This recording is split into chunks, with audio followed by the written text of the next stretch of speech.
Hello everyone, and welcome to day 2 of the Your Introversion Launchpad, which is a series that we are doing over on the Introverted Media Darling Collective Facebook page. I actually had been pre-recording this, just because of different client things and things I need to do. I'm a little bit behind on client work today, so I was actually doing this about an hour ahead of schedule, so about 1 p.m. Just realized that my mic had not been on the entire time. So, this is take 2. Again, this is something that is kind of just happens in communications, I think. Like, sometimes your mic's muted and you just don't really even realize it until you look down and the red light is just not on. Or it's blinking. So, let's try this again.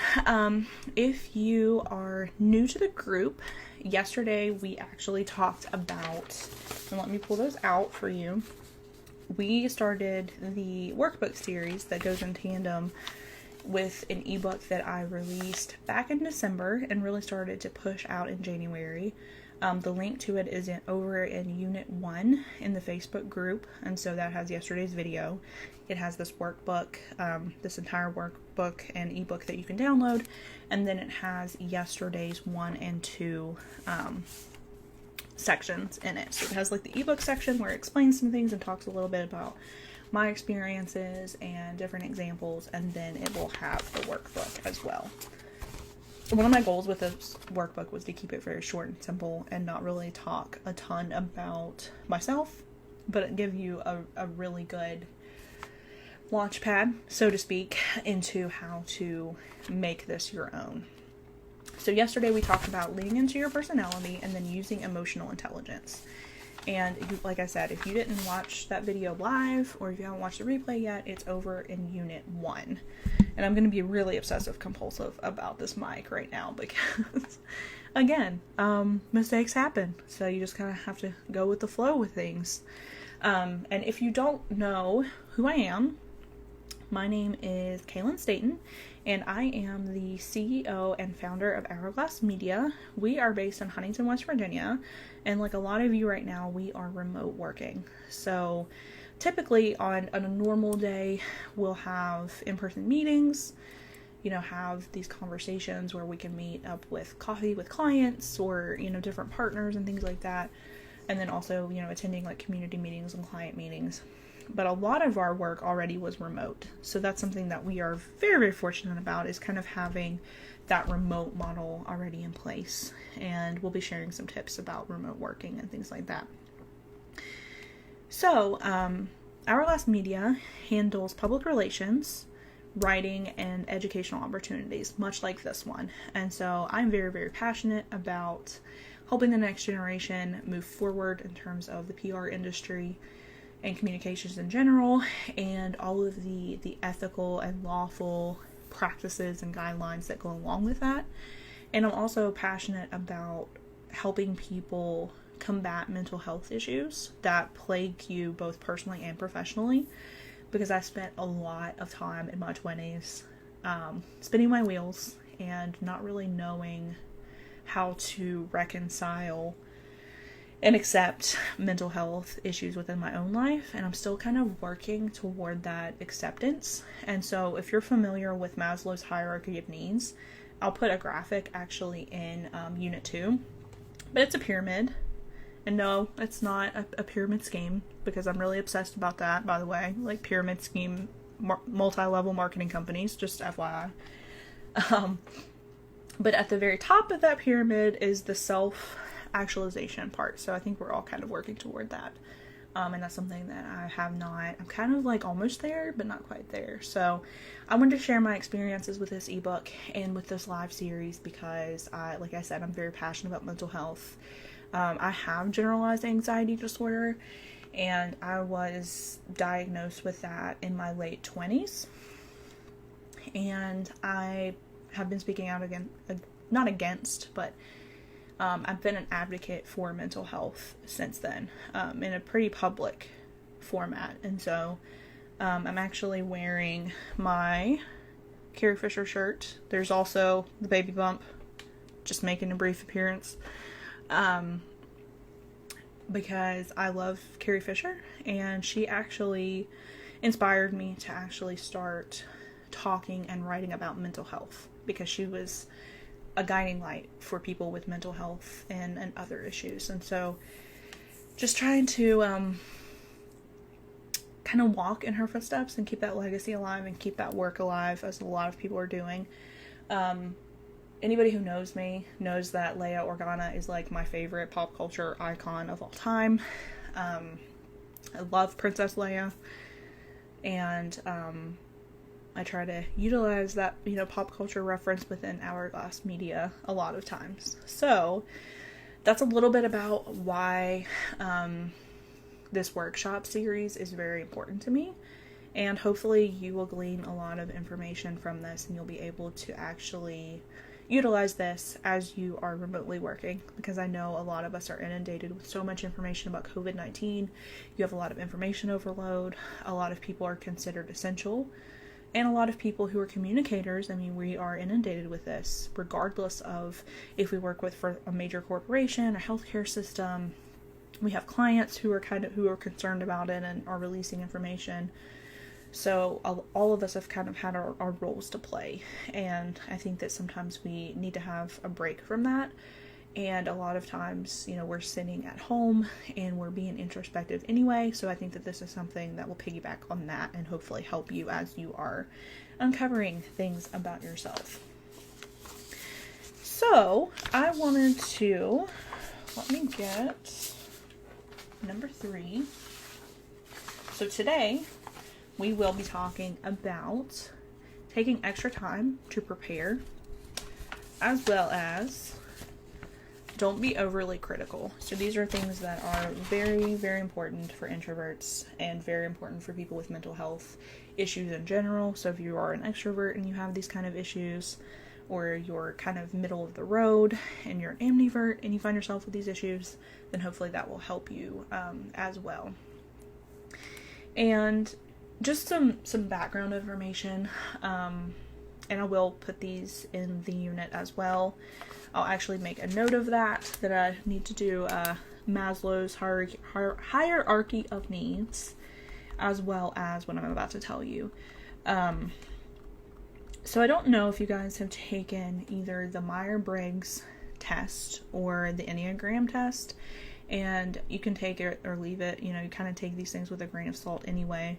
I've always been very interested in kind of my personality traits and, different things like that.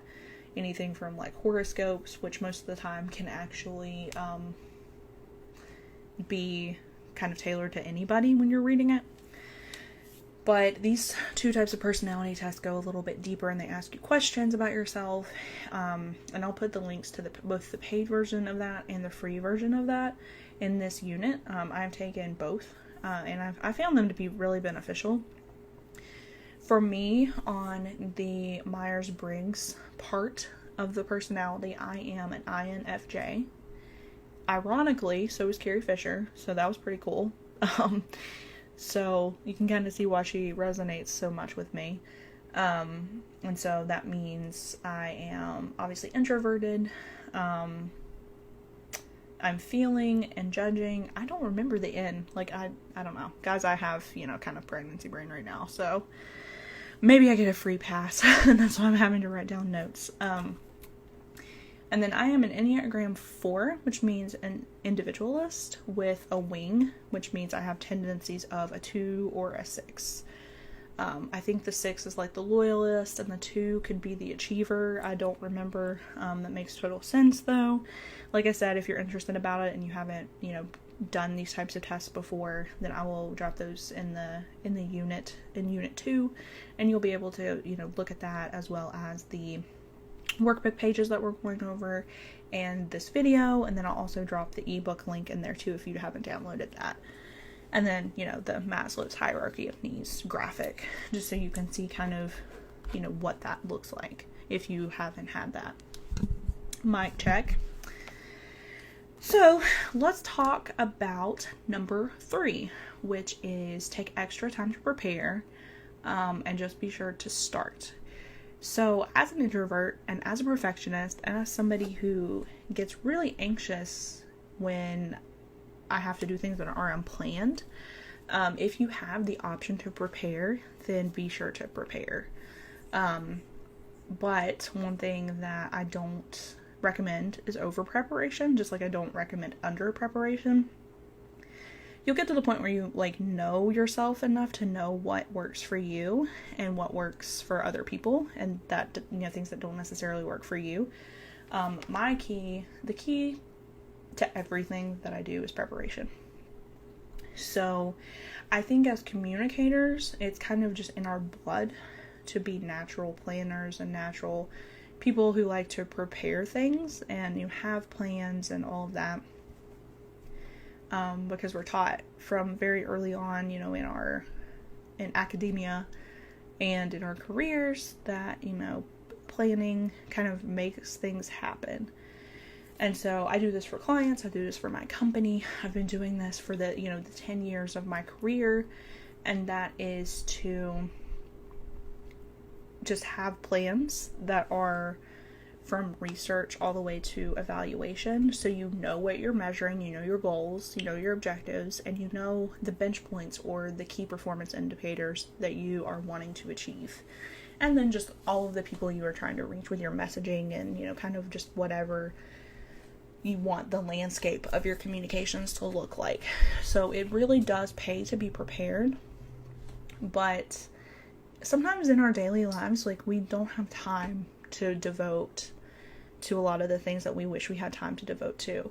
So a lot of times, especially if you are in a one-person PR, marketing, advertising department, or if it's a convergence with all three of them present, you are the spokesperson, and that means that a lot of times you have to give presentations, you have to go live on the news, live on the radio, and so you don't always have that time to prepare. Even if you just have 5 minutes, even if you're just sitting there and you're waiting to go on, make a list of things and kind of either commit that to memory, take the paper with you if you can, and just kind of make sure that you have all those key points. And a lot of people, which I'm envious of because I can't necessarily do this, a lot of people can just go up to a podium and speak extemporaneously. They can just speak off the cuff. They don't need any type of guideline or outline, key points or bullet points or anything like that. If you're a person who needs bullet points, by all means do that. If that's your part of your preparation, I don't recommend having an entire speech written out because it makes you sound robotic. So, unless you're doing something that, if you have a press conference and it's crisis communications, by all means, if you feel like that is something that's necessary, do that. Because a lot of times, there are numbers involved with that, there are facts, and you want to make sure to portray that, especially now during the age of COVID-19. You want to make sure that you're getting all that information across because, people's lives are at stake and people's health and well-being, and so you want to make sure that everything is accurate. So there's a time and a place for an actual written script. But say you're accepting an award, you're a nonprofit leader or a nonprofit communicator, and you're at the podium talking about why people should donate, and you talk about a personal story, either your own or a client's, and you read from a paper, that's going to kind of lose its luster when it's, when people hear it, because it's going to sound so processed and planned. So planning is good, but don't overplan, because like I said, you want to make sure that you're conveying authenticity and all of that. And so even today, I'm looking at the ebook and I'm looking at the workbook pieces of it, but I'm also trying my best to speak in a little more off the cuff way. So I apologize if I get off on tangents. So I do have key points in front of me. That's something that works for me. Like I said, I don't have to have full sentences. I just need a few words. And in college, a lot of times they have you go through all of these different preparation methods, and one or two will stick, and then the other ones you're just yeah, I'm just gonna put that over in the pile. Or if you're like me, you will have your college stuff still in your parents' attic in plastic totes that you still need to go through. So You either, take what you need and discard the rest, so to speak. So again, my magic word and kind of the magic wand of everything that I do is preparation. So prepare in your own way. Don't be embarrassed because you have to prepare. And don't be embarrassed if you don't have to prepare for something. Like if you get to the point where you've gotten something down to a science, whether it's an event or, press release communications or like new client cultivation, new business, all of that. If you get that down to science, which hopefully you can, we all kind of try to achieve that mantle, but, just be sure to prepare in whatever means that you need at the time.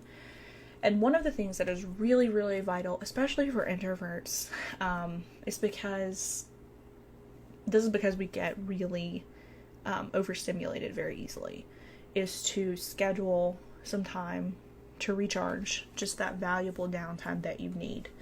You may have to go to a party or a mixer networking event. You may have to give a presentation, do a live interview, or if you're just in an office all day and you're around a bunch of people. Introverts get in a not people-y mood. So even when you go to the grocery store or you go out, sometimes you're like, man, I just kind of want to experience this alone. And trust me, I definitely understand that part of it. So scheduling time to recharge after you do something that's overstimulating, or you get outside of your comfort zone and you're talking, to a bunch of people, and it's not just small talk, but, actually, the heart of a story or something that you want to, communicate about. Then, for me, I recharge by reading, playing video games, spending time with my husband or with my cats, my loved ones and friends. And so there's no, one way to relax. And one of the things that kind of put this into perspective for me recently is I had a video therapy appointment with my therapist, and she was explaining the process and the ideology behind yin and yang. And so all of us have seen the circular graphic with, the squiggly in it and with the two dots and black and white. A lot of it associated with counterculture and the 70s and all of that fun stuff.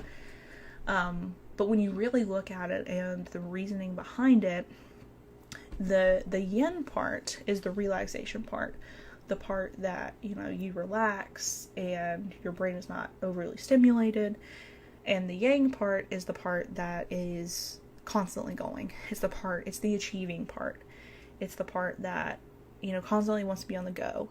And so I feel like a lot of us are kind of stuck in that yang mode. I know that I certainly am, per her observations. And so it's even a struggle for me to kind of get in that yin mode. But, just to do what you can to relax, you'll feel recharged and you'll be able to actually target what you would like to do in terms of preparation for the next day, for the next week, month, and so on. And just a little tidbit in terms of preparation. At Hourglass Media, we use a sauna, and I actually have a board that is private just for me, where I go in and put in my daily to-do list, both personally and professionally. And so I'm able to gauge, what I got done during a day and kind of just plan and then kind of move around things as they don't come to fruition, or, something's scheduled or canceled or rescheduled or canceled or something like that. So you can kind of give yourself a little bit of leniency with that, but also just it's a good way if you are trying to get away from paper clutter. It's a good way to have that to-do list, and it's really, really important right now because, like I mentioned earlier, having pregnancy brain is very challenging, and so it's helped keep me organized and able to still fulfill commitments and go above and beyond in different ways. So now we are able to do the workbook section. And like I said yesterday, you can fill this out now or you can wait and fill it out later. I'm not going to really give a lot of time, in this video, just because I don't want, unnecessary white noise I want to, be cognizant of your time. And so you can go back and kind of fill this in, or maybe you filled it in as I was talking. Either way is good. Or, mixture of the two methods. So the pressing question when you're looking at the third workbook section is, how do you better prepare for situations that make you anxious as an introvert? Have you ever gotten so overwhelmed that you didn't act at all, or you went a little too overboard? So, I've already kind of told you what I do to prepare. And so just jot down the ideas that work for you, things you want to try, things that have worked for you, haven't worked for you. And then talk a little bit about what makes you overwhelmed. So for me, something that's overwhelming to me, and especially recently, is when a client who's usually happy is unhappy over something that you've done. If it was a mistake, whatever it may be, just to kind of reconcile that and not be anxious about it. When something like that happens, I'm super vigilant and diligent about making sure that it doesn't happen again. And so I get really obsessive compulsive and my perfectionism really shows. So that's something that makes me a little bit OCD. And that's where I go overboard. And then sometimes you have this mentality of like, well, I don't want to do anything anymore, or this or that. And so just kind of finding that happy medium of where you can communicate effectively and, work through those processes. That's very, very important. Okay, so now, just for the sake of time, like I said in previous videos, I want this to be a very good brief chunk of information without being too short, but not going too long. Yesterday was about 40 minutes, so I want to kind of keep it at 30, or around 30, just because I am aware of your time, and if you're anything like me, attendance spans are not what they used to be, so just making sure that I'm aware of that. And so this actually, what I just talked about in terms of being OCD and perfectionistic, actually does work very well with what I'm about to say, and that is, don't be overly critical and be sure to give yourself a break. This is something that I struggle with. I will always struggle with. I get really mad at myself when I make a mistake. Sometimes it's not as bad, but sometimes it's really bad. And I actually have in this section kind of a checklist where I ask you to circle or highlight any of the below statements that sound like you. And I'll just briefly read a few of those. You can go in and just kind of, check mark them or circle them as needed. Actually, I'll probably go through all of them. I tend to overthink a lot. I have to work all the time in order to be successful. I don't have time for anything. It's one of my favorites as a master planner and overachiever and anxious person. It's my fault if I don't do things right. I have to read and then reread all outgoing emails to make sure I don't have typos. I would rather just do things myself because others' work doesn't suit me. I always have to have a new achievement on the horizon. When I meet one goal, I have to work toward another one, or 32 or 1,000 instantly. I'm afraid of failure, so I end up not taking action when I really want to. Work takes me longer than the average person. I live and die by my to-do list, and that I don't focus on what actually drives my passion and purpose. I don't know what I want to eat, so I'll just skip lunch. Again, this has been something that I can't really do right now, as, I'm pregnant, so I can't really do that. But that's something I've always struggled with. It's one of those weird things. So you just kind of like work through lunch because you are in your groove or whatever. And so I actually,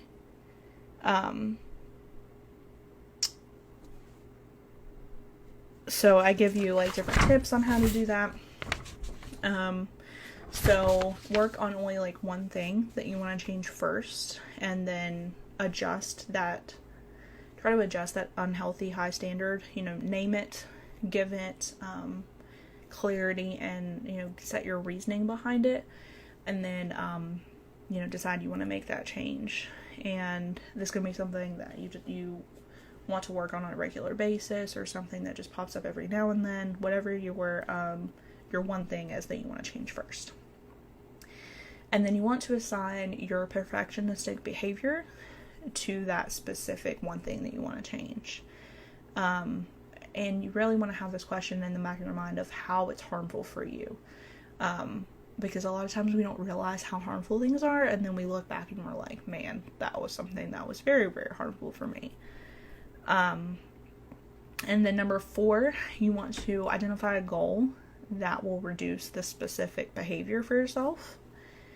And then number 5, the final tip is to set a time frame with which you will work on this goal. So this is something that I have been doing for a while, at least a couple of years, and so it's actually really helped me to name what makes me anxious and then be able to go through all of these steps. So,